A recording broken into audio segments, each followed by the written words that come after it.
So for those people who haven't heard of me before, I'm a conventionally trained doctor. I qualified in 1981.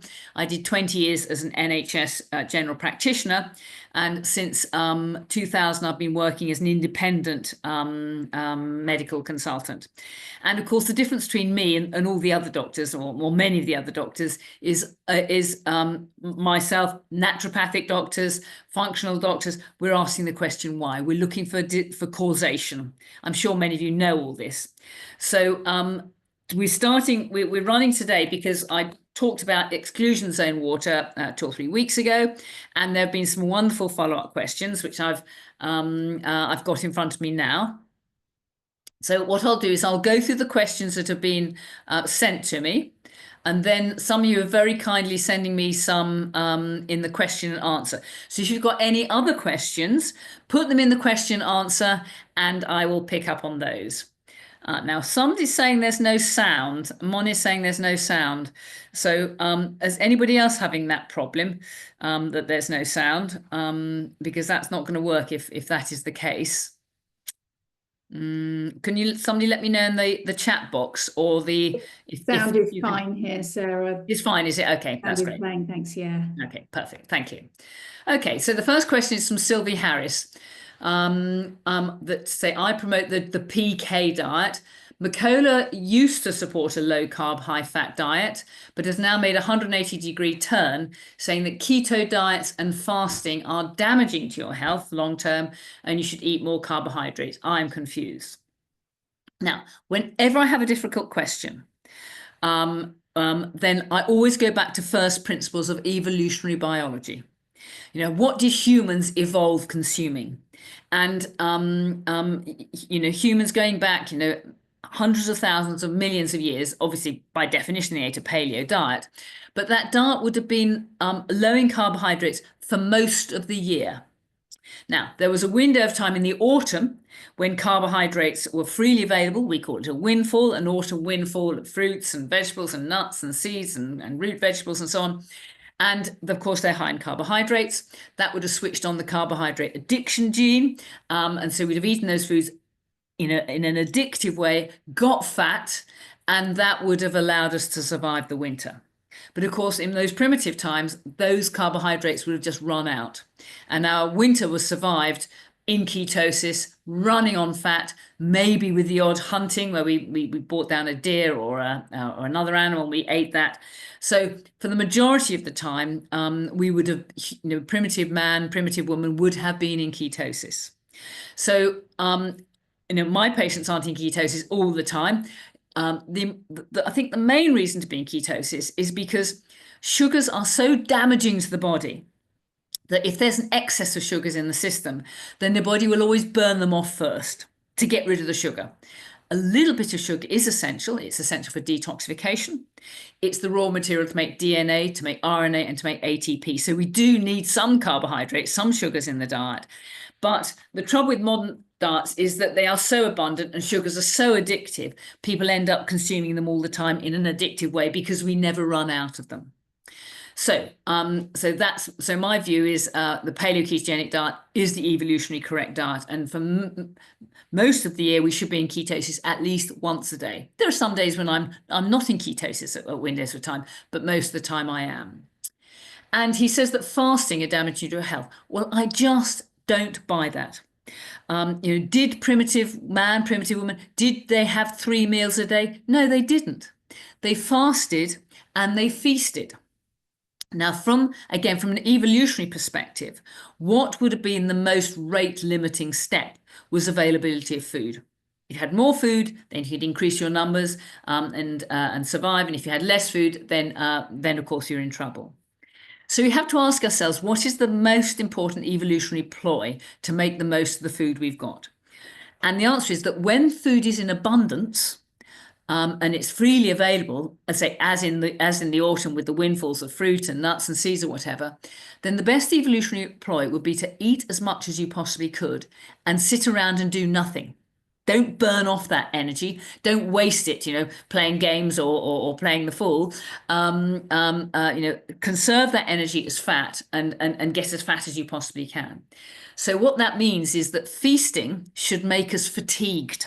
That's a very good evolutionary ploy.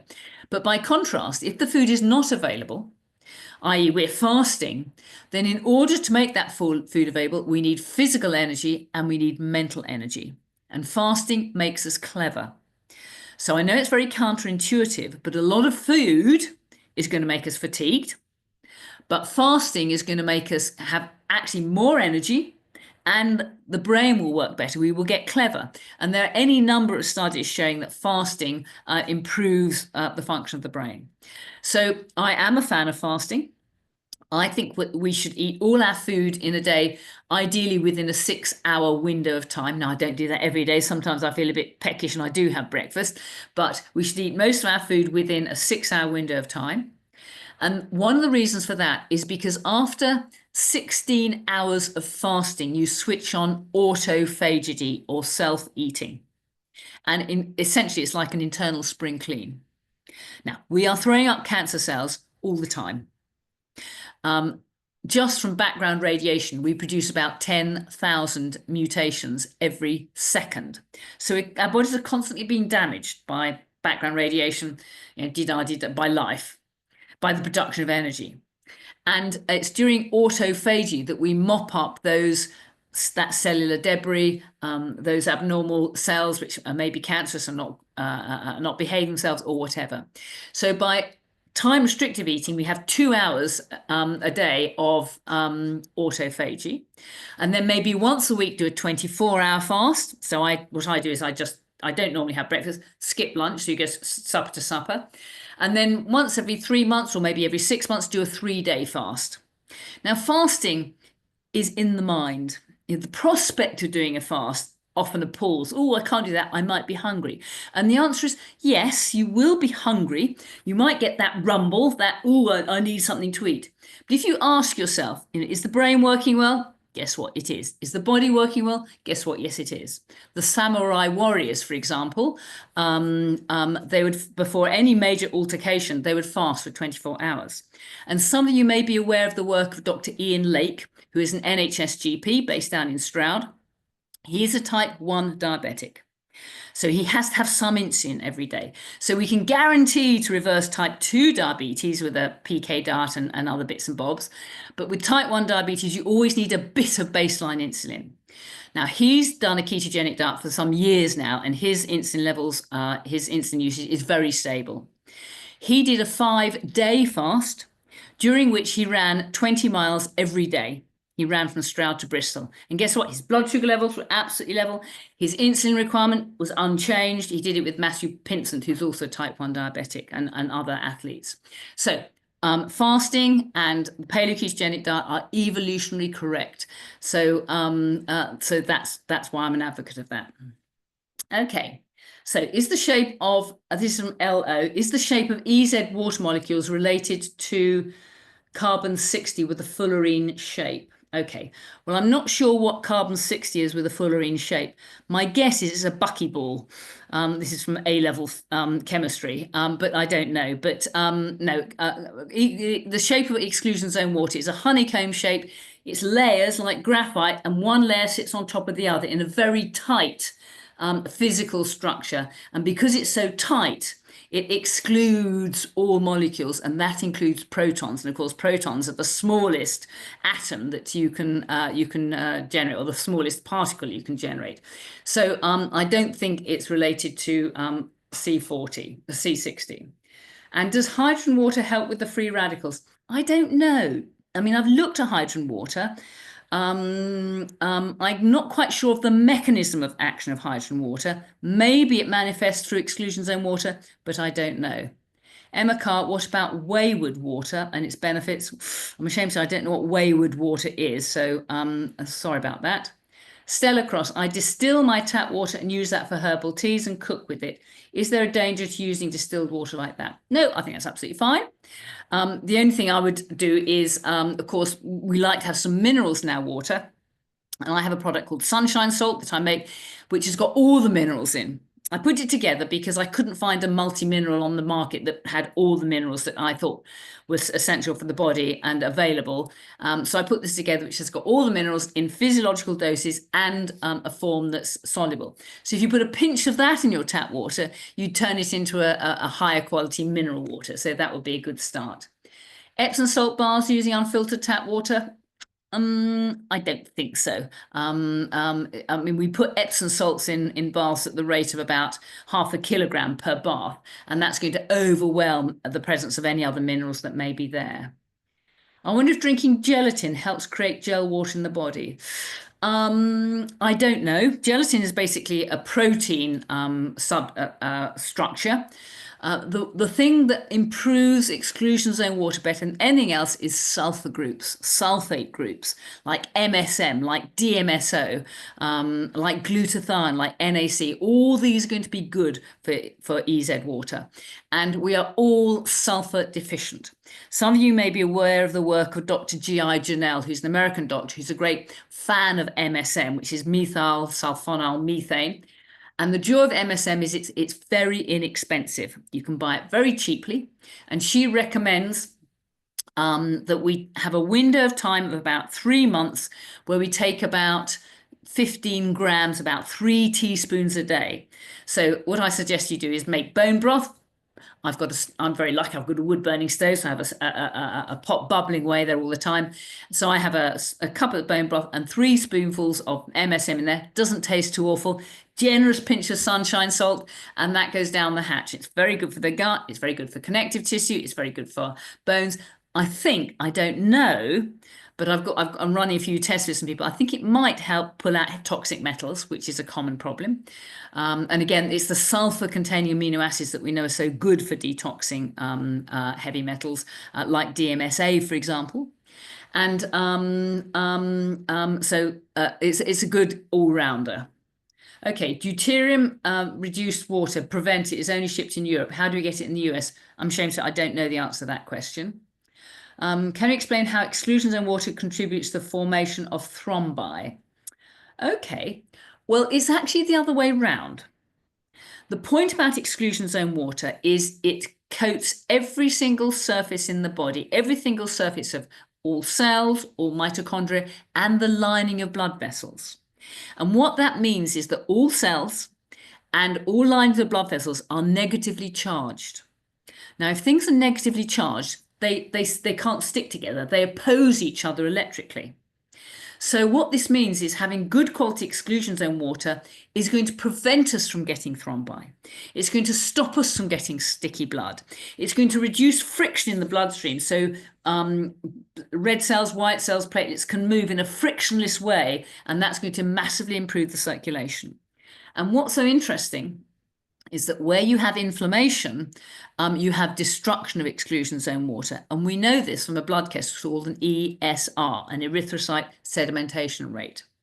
It's a very simple test. You take a fresh sample of blood and you put it in a tube and you watch it for an hour and see how much it sinks. Now, it shouldn't sink more than 1 or 2 millimeters an hour. And the reason it doesn't settle, is because all the red cells are negatively charged and they all repel each other. So it stacks up in a tube. Now, when you have inflammation, the ESR might be 20, 30, 40, 100 millimeters an hour. And the reason for that is when you have inflammation, you lose exclusion zone water.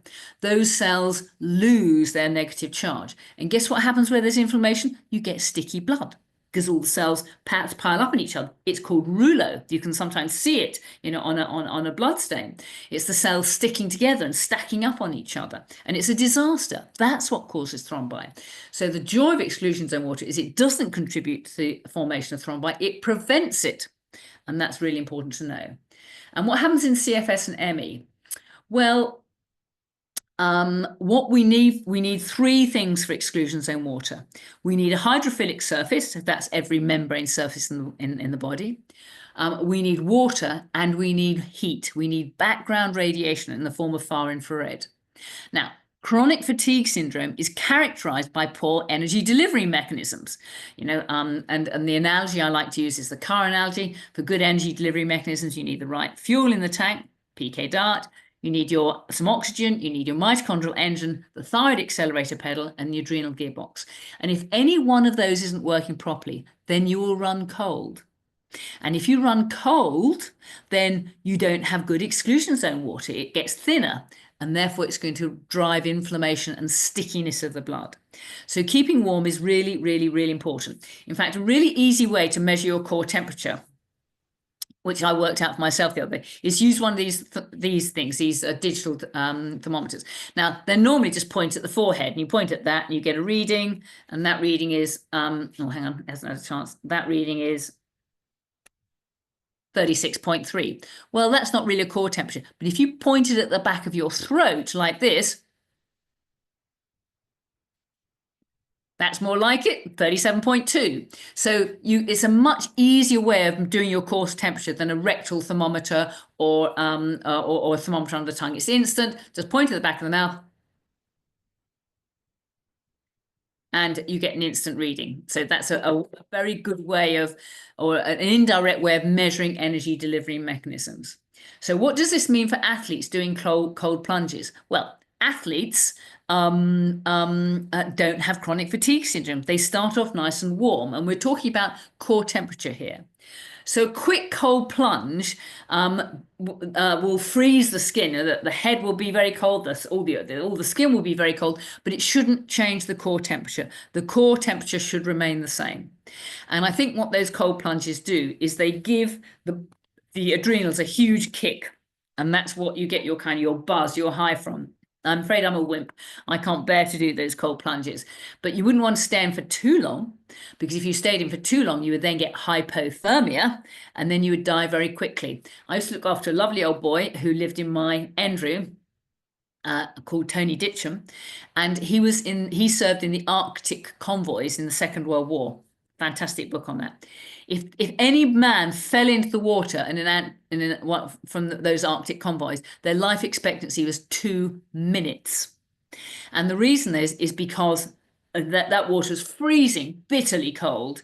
And as soon as they get cold, they lose exclusion zone water. You can be completely numb. The circulation seizes up, and you die very quickly. Okay. So, how do MRIs of the brain affect exclusion zone water in the brain? I don't know. I don't know the answer to that, but so sorry about that.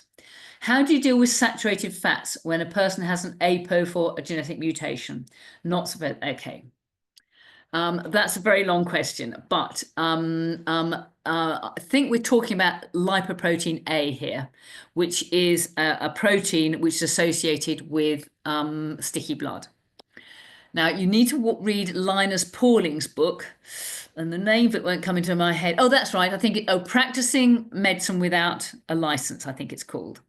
And there they detail that the early works of Linus Pauling was detailed, as you all know. He was the ultimate advocate, or the original great advocate of vitamin C and all its properties.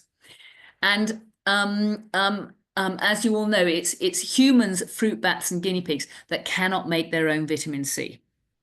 All other animals can make their own. So my little dog Nancy is sitting next to me there. She doesn't get scurvy. She can't get scurvy because she can make her own vitamin C from protein or from sugars. And vitamin C is essential for connective tissue. People who get scurvy, the quality of their connective tissue deteriorates very quickly, and they bleed out. They bleed from their gums. That's usually the first system, but they bleed from their arteries. So they lose the strength of their connective tissue.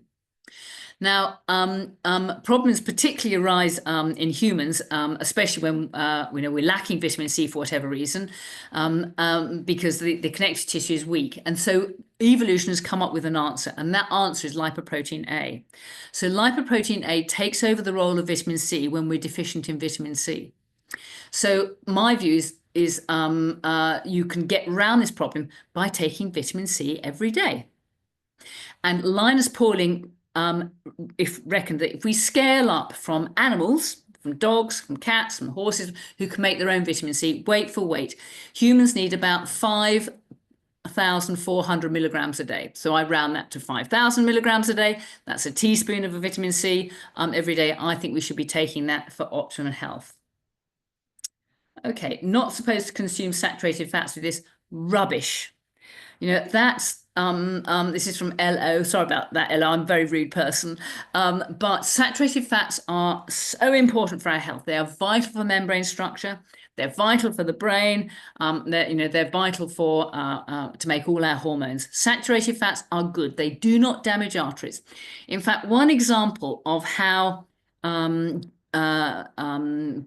fats are is that when we eat food in the gut, it's absorbed into the portal vein, and the portal vein takes that to the liver, and the liver sorts it all out, sorts out the sugar that's coming through, the proteins that are coming through, the mycotoxins that are coming through, the bacterial endotoxins coming through, and all that. Fat doesn't go to the liver, doesn't have to. Fat is absorbed directly into the lymphatics, and from the lymphatics it passes up into the thoracic duct and straight into the bloodstream. So that is an indication of how non-toxic fat is. It doesn't have to go to the liver. It goes direct into the bloodstream. And saturated fats do not cause arterial disease. Okay, Alexander, can you address how PFAS, plastic particles that are everywhere, impact the exclusion zone processes? Well, again, that work hasn't been done. I would expect exclusion zones to exclude plastic particles, and we know that because of the work of Gerald Pollack, who was using microplastics so that you can see exclusion zone water. So if you put microplastics, so the work he was doing, he'd have a side maybe. I think he was using. I can't remember the name of the stuff, Nalfion or something like that. But anyway, it's a hydrophilic surface. And in order to be able to visualize the exclusion zone, he would put microplastics in there and then wait. And with time, and when we say time, I mean with seconds and a few minutes, you can see the exclusion zone getting thicker and thicker and thicker. I mean, it's about a millimeter thick if you give it time to form. And the way he was visualizing that is by putting in some plastic particles. So my guess is that PFAs will exclude plastic particles. That doesn't mean that they're good or that they're safe. I think microplastics are a major problem, as big a problem as pesticides, and we need to do our best to avoid those. Okay. If someone has adverse reactions to things that are supposed to help, like infrared light, synthetic B12, quercetin, what is happening? Okay, well, again, there are an awful lot of questions there, and so I'm not quite sure how to answer that best. But what we do know is that when you put in an intervention that in theory is supposed to help, it's biologically plausible it's supposed to help, and it helps other people, and you get worse, then that may mean what I call a healing crisis. And this is well recognized in the fields of homeopathy, for example. It's well recognized in naturopathic medicine that sometimes the very interventions that are going to help in the longer term make you worse in the short term. I call them DDD reactions, which stands for diet, detox, and die-off reactions. And on my website, there's the details, the sort of things that we see. Okay, and how can we support cells from freaking out? Adverse reactions as in histamine. Okay, well, I think, Annika, you're talking about mast cell activation syndrome here. Dr. Tina Pearce is the expert on this subject. But basically, mast cell activation means that your mast cells, which are part of the immune system, are, as I call it, they're angry. In fact, mast cells are the angry cells in the immune system. Now, I use that word angry deliberately, because I can't tell the difference between the brain and the immune system. They both are comprised of highly intelligent decision-making cells that talk to each other, that respond to hormones, to neurotransmitters, that make decisions. The immune system makes decisions about should we fight this infection or that infection? Should we ignore these microbes? Should we switch on autoimmunity? Should we switch on allergy? They're intelligent cells. And of course, the brain is equally so. And I think that the immune system has moods and emotions, just like the brain has moods and emotions. And guess what? We've all seen this. We've all seen the cancer patient who's been told, you've got 2 months to live. Oh, well, there's no point in me surviving, blah, blah, blah. And guess what? They survived 2 months. And we've all seen the cancer patient who says, blow that for monkeys. I'm going to take charge of my condition. I'm not jolly well going to die in 2 months. And guess what? They've gone on to live, years and decades. Lovely book written by Kelly, a name won't come into my head, called Radical Remissions, where this is well documented. So if the immune, Kelly Turner. So the immune system has moods, and the mast cells are our angry cells. And sometimes, if I've got a patient who's complex and difficult and there's a lot going on, they're in an inflamed state. Sometimes we just have to put in place everything that we know to damp down inflammation. Springer are just about to pump. Well, they've asked me to write it. Well, I've written a chapter on inflammation, and if anybody wants that, I can send that to them. But the sort of things to damp down inflammation, the single most important anti-inflammatory thing you can do for your body is get into ketosis. Ketones are markedly anti-inflammatory. By contrast, sugar is markedly pro-inflammatory. Vitamin D is markedly anti-inflammatory. We should all be taking 10,000 international units daily. Vitamin C is markedly anti-inflammatory. We should all be taking 5 grams a day. Iodine is markedly anti-inflammatory. I think we should all be taking Lugol's iodine 3 drops every day.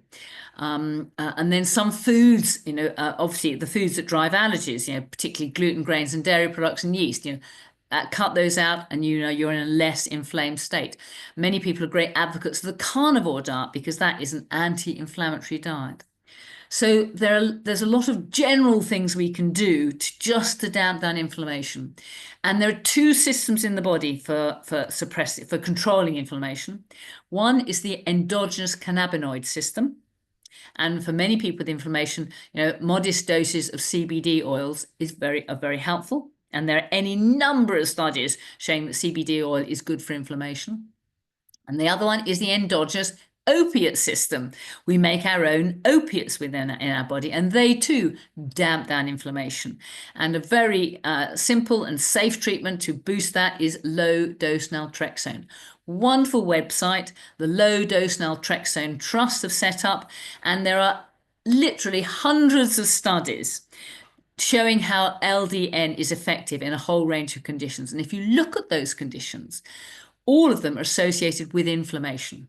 So it illustrates the point that opiates and LDN are, endogenous opiates, and low-dose naltrexone are very good for that. Okay, what is structured water? Well, you need to listen to my lecture that I gave about 3 weeks ago, otherwise I'll just be repeating that. Would distilled water be low in deuterium? I don't think so, no.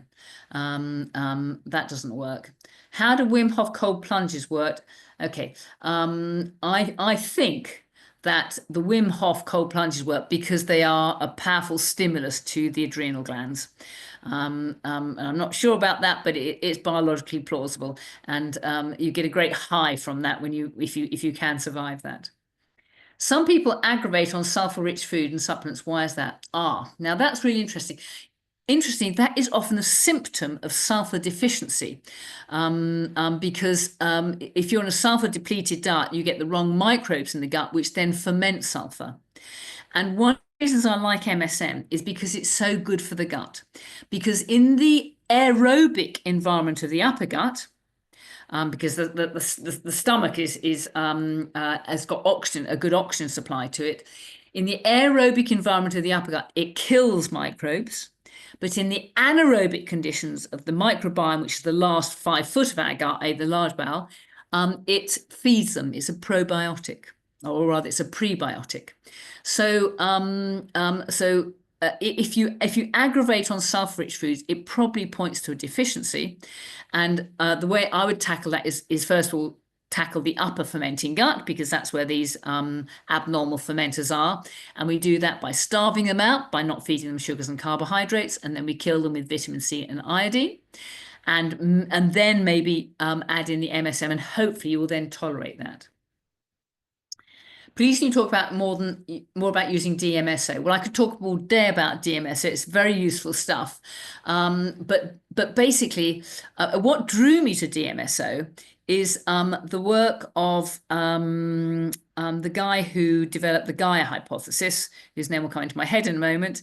And he pointed out that this is the mechanism by which from our evolutionary past, animals were able to access sulfur because for distant evolutionary past, all sulfur was tied up as in rocks as sulfur or as sulfate, and in fact, many bacteria with sulfate were able to access that. And some of these bacteria use that sulfur, and as a product, their metabolism, they produce dimethyl sulfide. And dimethyl sulfide then got into the atmosphere, where it oxidized to dimethyl sulfur oxide, DMSO. And that comes down in the rain, and it's essential part of trees because it's the sticky bit that holds them together. It's an essential part of making cellulose, and in fact DMSO comes from the paper industry. So it's a very primitive, essential molecule for life, and it has many very useful properties. And it says, is it safe to go swimming in a swimming pool when using it due to the chlorine? Well, I wouldn't. DMSO, when you paint onto the skin, it's very quickly absorbed. And once it's absorbed, it's out the way. But you wouldn't want to put it on after you've been in a swimming pool with chlorine, because anything on the skin will be pushed through. So with DMSO, if you paint on the skin, don't put it onto a tattoo, for example, because it'll carry all the dyes deeply into the systemic circulation. Don't put on whether any cosmetics or any other noxious substances, any substances on the surface of the skin. In fact, one of the things I always say to my patients is don't put anything on the skin that you're not prepared to eat, because skin is very absorbent stuff. Things we put on skin pass through very easily. So as I say, all these cosmetics and suntan lotions and moisturize on the skin, they're full of nasty chemicals. Just don't use them. If you're going to put anything on the skin, put coconut oil on, or lard, or animal fat on, which is a bioidentical fat. And then anything you want to go into the skin, like vitamin C or iodine or maybe minerals, then add in the DMSO as well. Okay, lime spirochetes prefer a cooler body temperature, 2 degrees below normal, so they manipulate the body organs to keep it cool. Yes, of course. If the body is running cold, as we've already discussed, then energy delivery mechanisms are impaired. And if energy delivery mechanisms are impaired, then the immune system is suppressed. And if the immune system is suppressed, then the microbes can make themselves at home in our very comfortable body. So absolutely, yes, keeping warm is an essential defense against disease. And of course, the corollary of that is when we get an infection, we run a fever. Why? Because heat kills all microbes. So one of the things I hate to see is children, who are running a fever because they picked up a cough or a cold, being given Calpol. It's the wrong thing to do. We need to run a fever because that's part of the business of getting rid of infection. In fact, Patrick Holford has just flagged up a paper that was several papers that have been published recently about how good vitamin C is at protecting us from coughs and colds, and how they've been misinterpreted by the powers that be. And vitamin C, even just very modest doses, 1 or 2 grams of vitamin C, halves your risk of getting a cold, reduces the numbers of colds, and shortens the duration and reduces the severity. So I like people to take vitamin C to bowel tolerance, at least. And I usually recommend 10 grams every hour. But if you just took 2 or 3 grams every hour, it would make a huge difference. So when your child gets a cold or an infection or a runny nose, give them extra vitamin C. Do not give them fever suppressing medication, because that makes them it's like the immune system trying to fight with its with one arm behind its back. It's inefficient. We need to run a fever. They're very good for us. And in fact, when I was writing one of my books, Green Mother, I looked at some of the benefits of an acute febrile disease in childhood. And what we know is that getting acute febrile disease in childhood is protective against cancer, heart disease, and dementia later on in life. And the reason for that is it's training the immune system. The microbiome should be full of friendly microbes which train the immune system to do the right thing. And getting coughs and colds in childhood is a desirable thing because it trains the immune system. So you let that child run a fever and you give them vitamin C and maybe sniff iodine, one of my other favourite tools, to reduce the infectious load, to prevent that becoming a severe illness. Okay. What can I need to go under full anaesthesia for an important surgery. Well, I wouldn't want to undergo surgery without a full anaesthetic. So we just have to put in place all the things we know that keep us well. And I would recommend fasting before any surgery, making sure you've got a good multivitamin, minerals on board, essential fatty acids, vitamin D, vitamin C. All that is going to protect you from any help protect you from any toxic effect of anaesthesia. I remember even when I was at medical school, the rule of thumb, was, if you're over 80 and you have to have a general anaesthetic, that's a major risk factor for a dementia. So, so if you're going to have any surgery, try and get it in before you get to that age. Which mineral supplements I recommend? Well, of course, I like to use my sunshine salt because I think it's got it all. What form of B12 is recommended? Well, there are lots of forms of B12. I mean, the best is methylcobalamin. And in my sunshine salt, a daily dose contains 5 milligrams of methylcobalamin, which is a really big dose. And the joy of that, it's also heat stable. So if you cook with it, you don't come to, it doesn't destroy it. The injected form, it's difficult to get hold of methylcobalamin. Sometimes I can, most often I can't. But hydroxycobalamin is almost as good. Okay. Is the pain Genie similar to the Advatsi microelectrical current device? The answer is I don't know. Okay, and then Jessica's mentioned lots of things, which I'm not quite sure what the question is there. She says query, beamer pad, rife machine, fire infrared sauna. Well, they're all subjects in their own right, so I'm not quite sure what that is about. Sorry, can you speak a little on far infrared and near infrared heat? Is one form more beneficial than the other? Well, again, whenever you have a difficult question, go back to evolutionary biology. And primitive man and primitive woman ran around naked under the African sunshine, which has it all. It's got full spectrum light, it's got ultraviolet light for vitamin D, it's got near infrared, it's got far infrared light, it's got the lot. They're all good for us. Gerald Pollack demonstrated that exclusion zone water is created by all forms of background electromagnetic radiation, but some are better than others. And the best one is far infrared light at 3000 nanometers. So the thing is, they all do different jobs. Far infrared is good for detoxing us. Near infrared is good for killing microbes. So they all do different jobs. So the best thing is to get it all. So it depends, what's what. Okay. Okay, so there's you make a strong point about consuming a high saturated fat diet. Would you recommend that even with someone having high LDL, high apoprotein, high ST, blah, blah, blah, blah, blah? Okay. Yes, we should all be eating, my view is we should be eating a paleo ketogenic diet. Fat is good for us. In nature, there is no such thing as a bad fat. They're all good. Fats only become bad when man gets in the way. And so saturated fats, I know I've given this lecture before, so forgive me for repeating myself, but a saturated fat basically is a fat that has a carbon backbone and is saturated with hydrogen ions all the way around. So because it's saturated, it's a stiff, tough fat. Then we have the unsaturated fats. When you have an unsaturated fat, it means we're missing a carbon background. So we've got a kink. Now that's a kink. If you're missing, I beg your pardon, you're missing a hydrogen ion. So you have a double bond there. And if you have a double bond there, it's kinked. So that is an omega-3 fat like olive oil.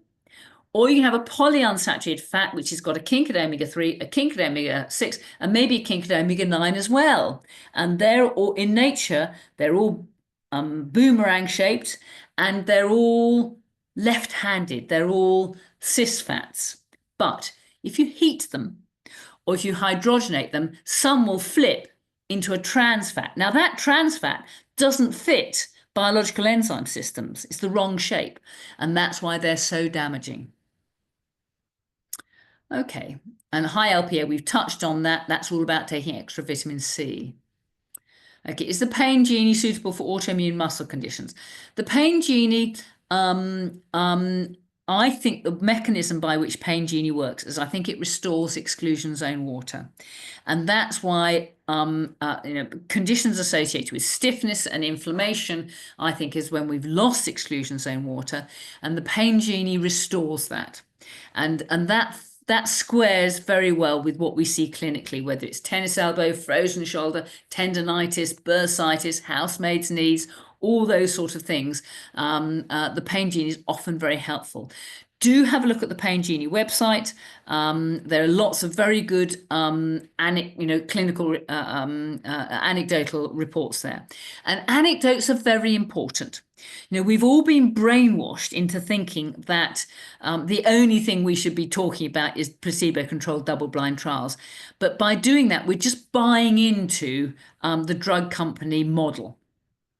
And as we know from the work of the medical doctor in America, John Ioannidis, over 95% of so-called medical research is flawed. It's statistically flawed, or it's flawed in its setting up in order to get the desired response.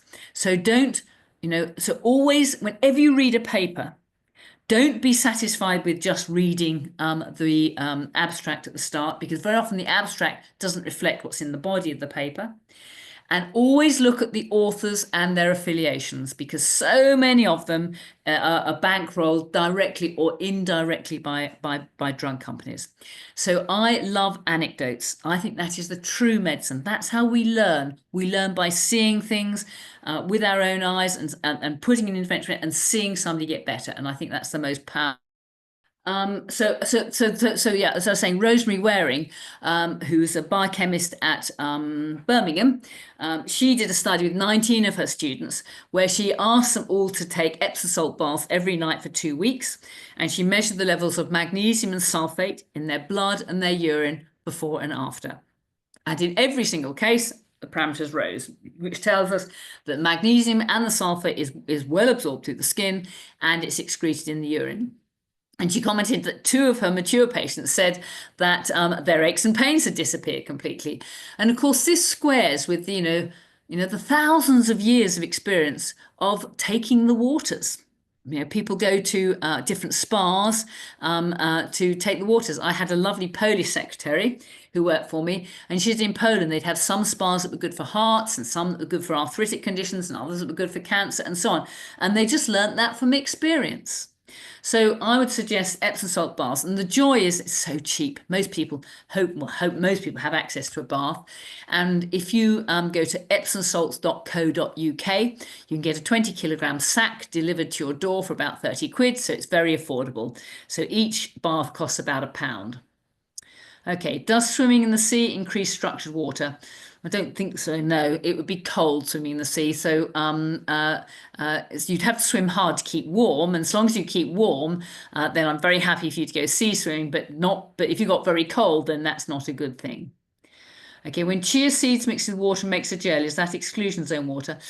I doubt it. My guess is that is a colloid gel, a little bit like gelatin. What's your opinion of creatine for electrolytes?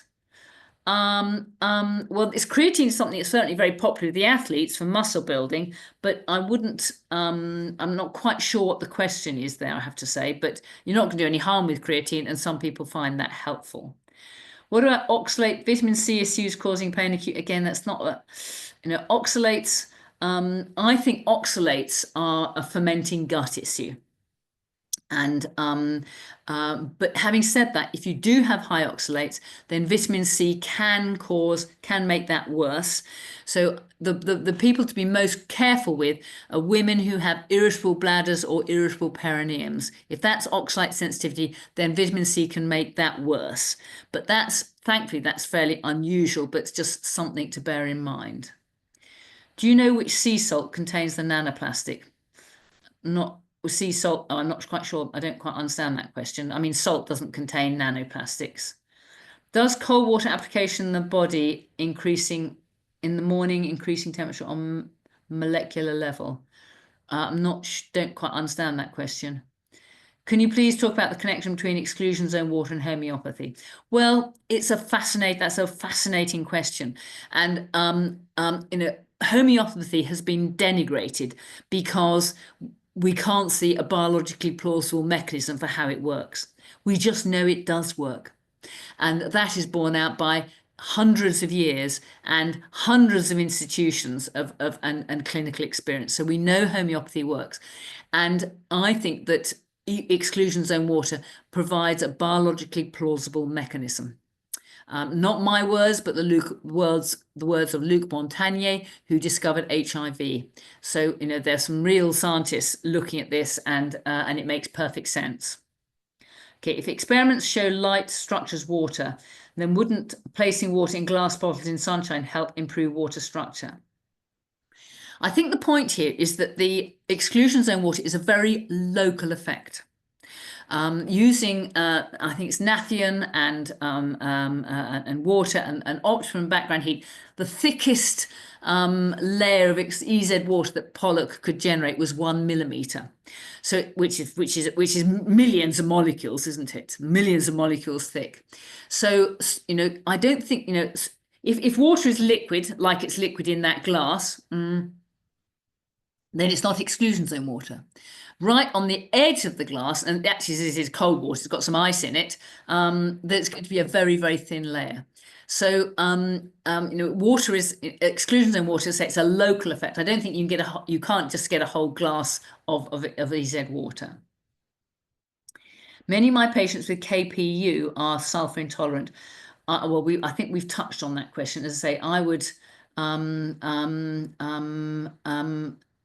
start with Epsom salts and see if you can move things on from there. Okay, so those are the questions that you've sent in. So I think there's a question and answer box, which I'll go to. So we'll start chewing through some of these. So this is from Karen. If traditional painkillers reduce exclusion zone water, how does DMSO reduce pain? Well, that's not true. What's interesting is, and this is work done by Gerald Pollock, is that some anti-inflammatory drugs like aspirin and paracetamol increase the thickness of exclusion zone water. And again, I found that fascinating because that's a biologically plausible mechanism by which they reduce inflammation. And DMSO is the same. I say, you can increase the thickness of DMSO exclusion zone water with sulfur-containing molecules, and DMSO is an example. So DMSO is going to be anti-inflammatory through its effect on EZ water, and as I say, aspirin and paracetamol do the same. What are your views on urine therapy? I'm afraid I have no experience of that, so I'm not going to talk on something that I don't know about. Evelyn, I have several inhaled allergies causing various symptoms, but the worst are muscle spasms all over and bladder issues. That's really interesting and unusual. Interesting. I remember talking to John Mansfield, who ran the Burwood Clinic, and he was illustrating the point that any allergen can cause any symptom. And he had a patient who had hip arthritis due to allergy to house dust mite. And when he did use neutralization for house dust mite, he abolished his hip pain. Now, that is very unusual, but I think it's fascinating that inhaled allergies cause those symptoms of muscle spasm. Again, muscle spasm, I call that the allergic muscle. I have allergic muscles myself, so I'm a particular expert in this. But if I have dairy products, then I get real muscle spasm in my back. It's cramp. It's absolute blooming agony. And I think many cramps are an allergic muscle issue. There's a page about this on my website, and it's one of the pages where I get a lot of email feedback from people saying, oh gosh, I now know what causes my low back pain or my calf spasm or whatever. Well, the issues are we'll obviously try to reduce the exposure, maybe desensitization. But one of the things I like about iodine is it's markedly anti-allergy. So we know it's anti-infection. Iodine contact kills all microbes, but iodine is also anti-allergy. And I know this for myself because I'm anaphylactic to wasp and bee stings. I'm looking for my pot of iodine. I'm looking for my pot of iodine so I can demonstrate this, but it seems to have disappeared. Oh, here it is. So about 3 years ago, when I was in the garden, I got, hadn't had an anaphylactic reaction since childhood. Thanks, my father's a GP, and gave me adrenaline. But I got stung on the arm right there, and I watched this lump come up and come up. Oh my God, here we go. I mean, I've got some adrenaline. So, but before you going to that, I thought let's try iodine. So I always have a bottle with me. So I just painted the lump, with iodine like that to make a nice yellow blob. So I covered it with iodine like that, and within seconds, the redness had gone, the itch had gone, the swelling just disappeared, and it just didn't progress. Now, I also get bad reactions to insect bites, especially horse flies, and I do exactly the same thing. So I always have a pot of this in the garden, and if I get bitten, I put that on, and the itch disappears immediately. So that was my first clue that it has good anti-allergy effects. So I then thought, well, let's try this for my asthmatics who are inhalant sensitive, who react to house dust mite or horses or whatever. So I thought, well, we'll sniff it. So the way I deliver iodine to the lungs is with a salt pipe. Very cheap, cost a few quid. It's just a plastic tube with some holes in the bottom, and you can probably hear it's full of salt. So if you just put a couple of drops of iodine in the mouthpiece, so 1, 2, like that, give it a little shake, and then sniff it. Don't put it in the mouth, sniff it with the nose. You can smell it. And if you can smell it, you've got a therapeutic dose. And I now have, I think, 6 patients with chronic obstructive airways disease or bronchiectasis or both, whose normal life has been going from, one antibiotic and then they're okay for a bit, and then another antibiotic, and then but since sniffing iodine regularly, and of course doing the PK diet and taking vitamin C and taking vitamin D and all that, their need for antibiotics has dropped to 0. So, this is a fantastic antimicrobial tool, and it's also anti-allergy as well. I've just somebody said, flagged up, do I use a nebulizer? No, I don't use a nebulizer because it's hard work. This works perfectly well, and it's very quick and very easy. You see, all my patients, or the vast majority of my patients, they don't have any money and they don't have any energy. So I've got to put in place interventions that are frictionless, that are inexpensive, and very quick and easy to do. And guess what? That's very quick and easy to do. I have one in my car, I have one next to my bed, I have one on my desk here so I can demonstrate. And by sniffing it, I rather like the smell, I have to say. By sniffing it, you're instantly coating the whole of the airways with iodine. And any microbes, any viruses, any bacteria will be killed like that. Iodine contacts all microbes in less than 2 minutes. So it's fabulous stuff. And it's just Lugol's iodine, 15%. And again, it's as cheap as chip. That bottle costs about 7 quid, I think, and it'll last you weeks and weeks and weeks. So that should be in everybody's first aid cabinet.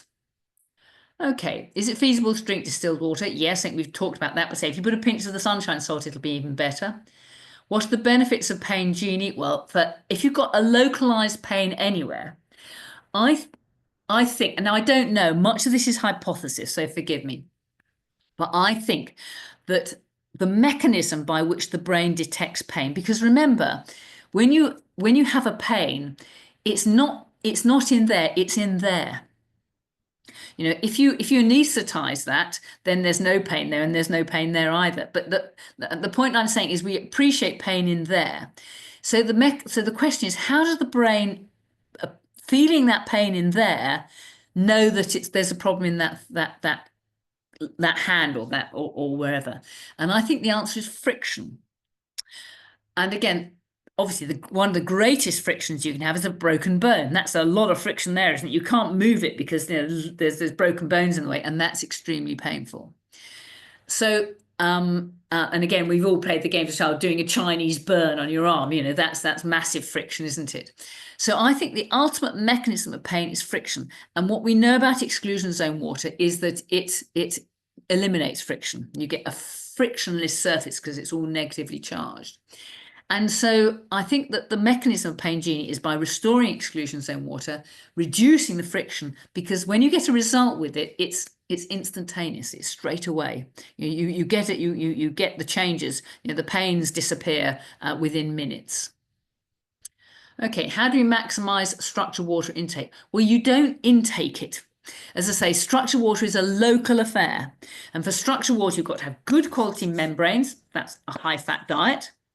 You've got to have water, obviously, and you've got to have background heat. You've got to keep warm. And that's all about good energy delivery mechanisms. Hang on, Daniela's crept up. Does that mean I'm Yes. I'm running into trouble?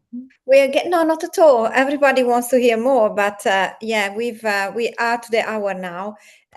So Sarah, whenever you want to stop, shall we take another question? Yeah, well, I don't mind rabbiting on if people don't mind hanging around. I don't think they mind. This is precious information. Okay, well, I'll rabbit on a bit longer then. Okay, just a little bit. Yep. Thank you. In your book so this is Teresa, in your book on hypothyroid, you say there's a high reverse T3 than the other. Okay. I hope you can all see that question. But it's rare these days that I see a high reverse T3. And I think that's because I treat people in a very structured way. We start off with the diet and the supplements and sorting out the upper fermenting gut, think a little bit about oxygen breathing, and then we go on to look at mitochondrial function and is it blocked by something? Is it deficient in something? Has it got the right fuel in the tank? And by the time and then we look at the thyroid stuff. And I think the key point about the thyroid to remember, and this is why I rarely measure reverse T3 levels, is that the blood tests give us, as I call it, the course tuning. The blood tell us if there's biochemical scope for a trial of thyroid, and then we fine tune by the actual clinical response. So point here is all diagnosis is hypothesis. It starts off as hypothesis. So somebody comes to me with a chronic fatigue syndrome, maybe part of the diagnostic workup is I hypothesize the clinical picture could fit somebody who has an underactive thyroid. So the first thing we do is do some blood tests. So and the bare minimum will be a TSH, free T4 and a free T3. And that tells us if there's biochemical scope for a trial of thyroid hormones. So the normal reference range for free T4 will be 12 to 22 picomoles per litre.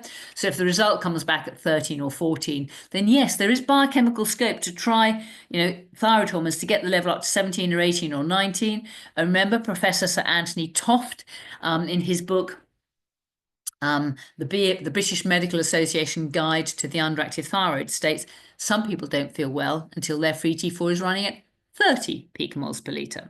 So just because you're outside reference range doesn't mean that's wrong. Some people are naturally outside reference range. But and then you monitor the response clinically. So if they feel better, they warm up, and you can measure that very quickly and easily. Remember with one of those, their pulse picks up. The normal pulse should lie between 70 and 75 beats per minute. Their energy is restored, their sleep is improved, their carpal tunnel disappears, all those things. Then you say, yes, that person, does need thyroid hormones and probably needs them for life. So if I get stuck with somebody at that point, then I might measure a reverse T3. And in that event, then, and thankfully this is unusual, this is rare, then they might need high doses of T3 in order to overcome that. Okay, what are your thoughts on keto as a treatment for epilepsy? It's a proven benefit. We know it works. In the 1960s, before we had anti-epileptic drugs, the treatment for children with epilepsy was a ketogenic diet. They might not like it. They didn't. They wanted to have their carbs, of course, but it worked.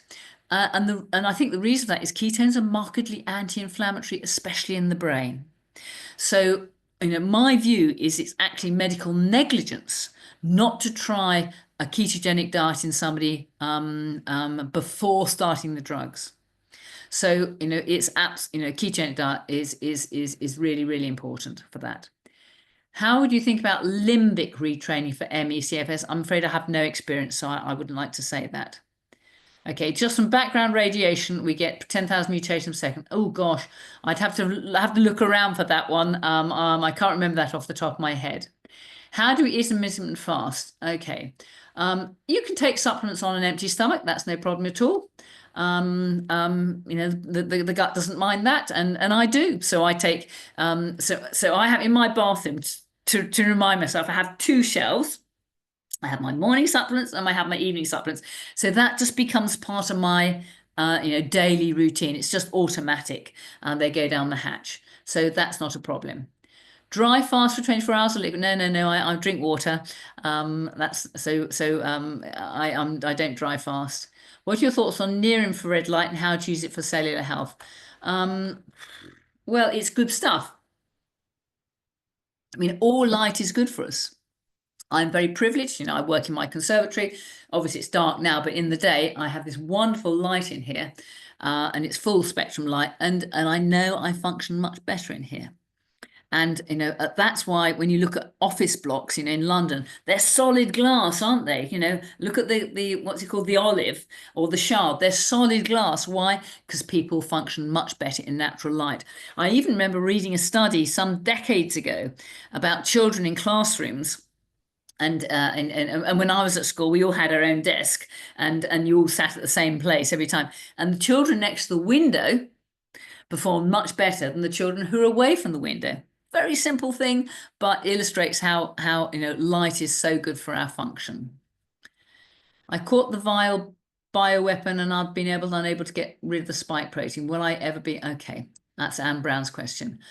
Well, there's some very good work being done on this by a lovely Italian doctor called Fabio. Oh, I've forgotten his surname. And hopefully I'm going out to visit him in Milan shortly with Tina Pierce.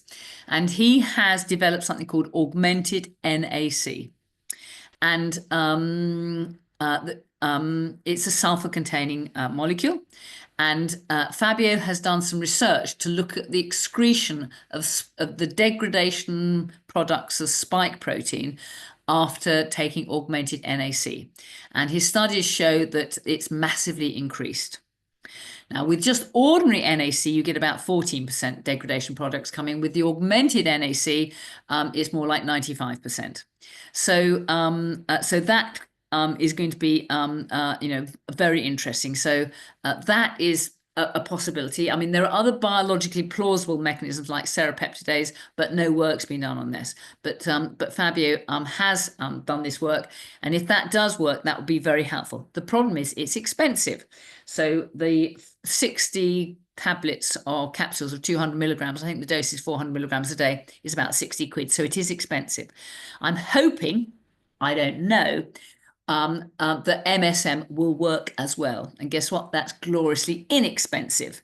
But again, that's just hypothesis at this stage. But if we can get this urine test available in this country, at the moment it's available in Italy, the problem is we can't get urines out to Italy within the time necessary to do a test that's going to be meaningful. So at the moment we can't access this test, but hopefully that will come one day.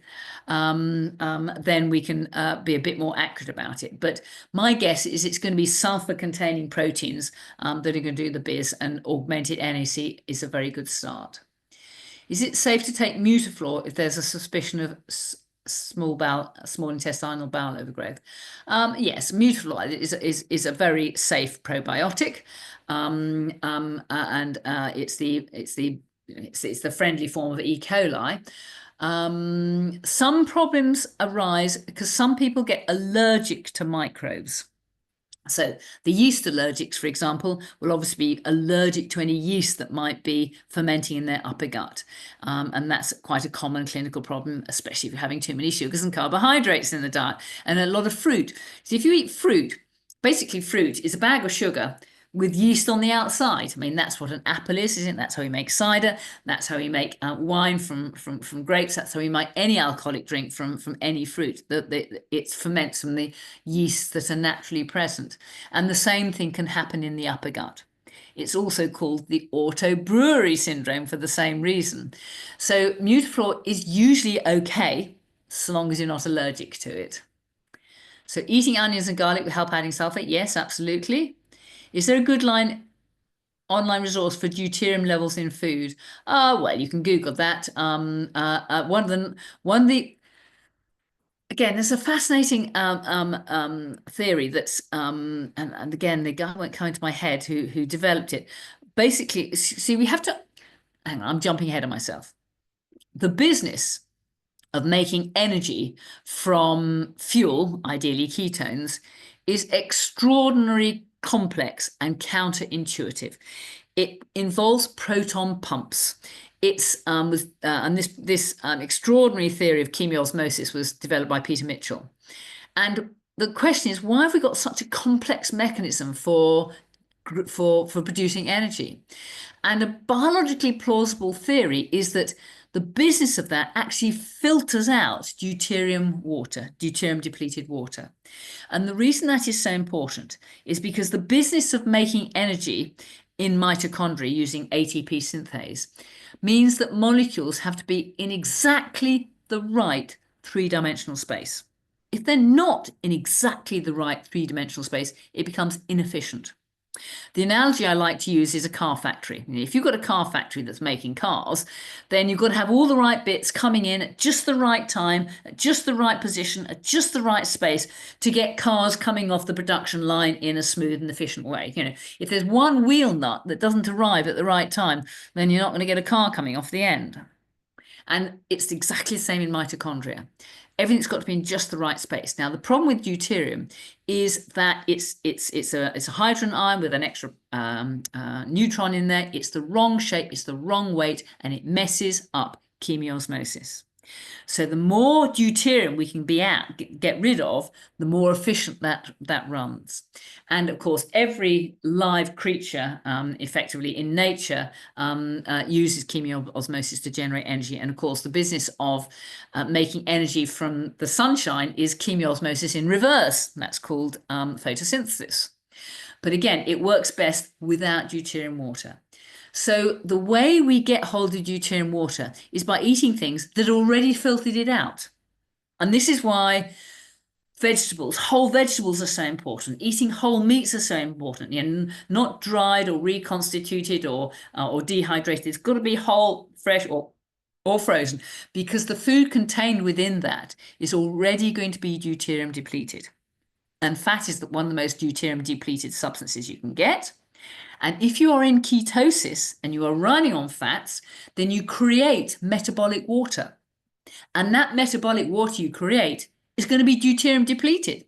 So that's a very happy, virtuous cycle. And another good reason why, we should eat fat and run on ketones. And we know the ketogenic diet is the starting point to prevent and to treat cancer. Okay, what did Dr. Myhill suggest adding to distilled water? Oh, a sprinkle of my sunshine salt, because that will just give you a few minerals in there. Recommend dry fasting. I can't see the logic of that, I have to say, and I don't have any experience, so I don't know.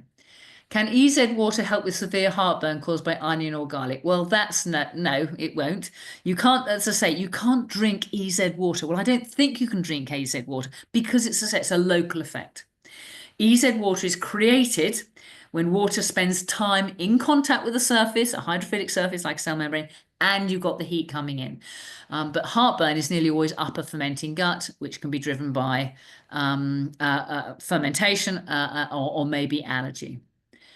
Oh, I'm sorry, you can't get sunshine salt in the US. You'd have to make up your own. My recipe is on my website, so you'd have to have a look at that. Okay, whenever I have a supplement or food containing sulfur, I have rotten egg wind. Okay.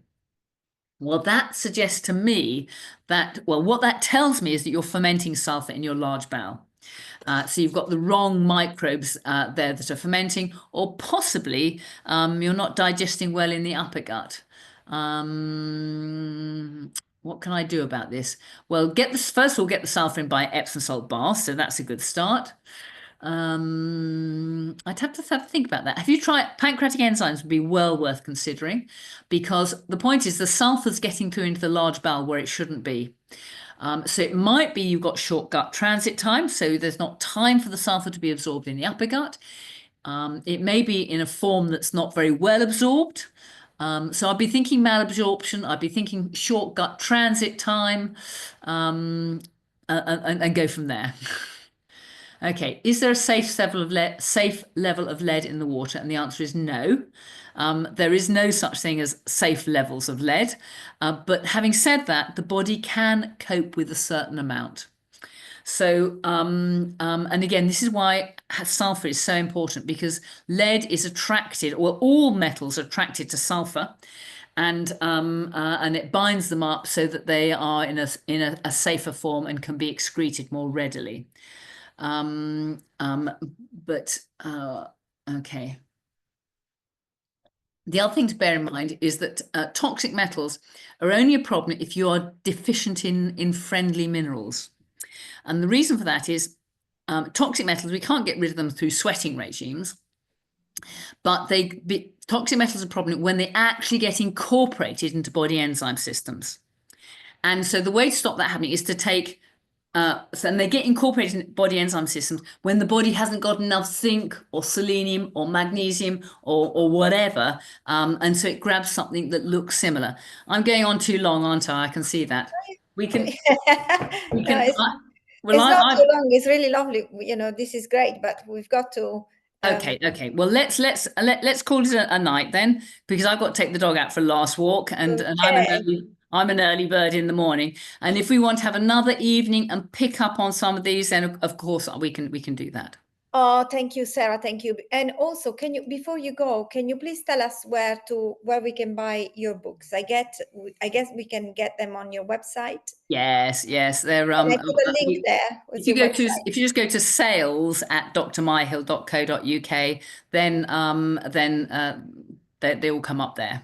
Okay, great. Because in the chat we've been talking about your books, and so I'm sure that some people I've got all of them. Oh, bless you! Thank you so much. It's fantastic. They're written so clearly, and yeah, it's just fantastic. And so, Sarah, I'm sorry I wasn't there to introduce you tonight because I had my problems with the audio. But I'm here to say thank you from the team and from the audience, from all of us. Thank you so much for being with us again.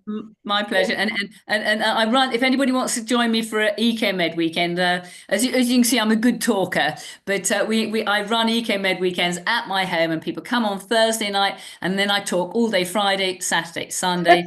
We swim in the pool, we go in the eco in the sauna, we go in the hot tub, and there's a lot of yapping goes on, and lots of giggles too.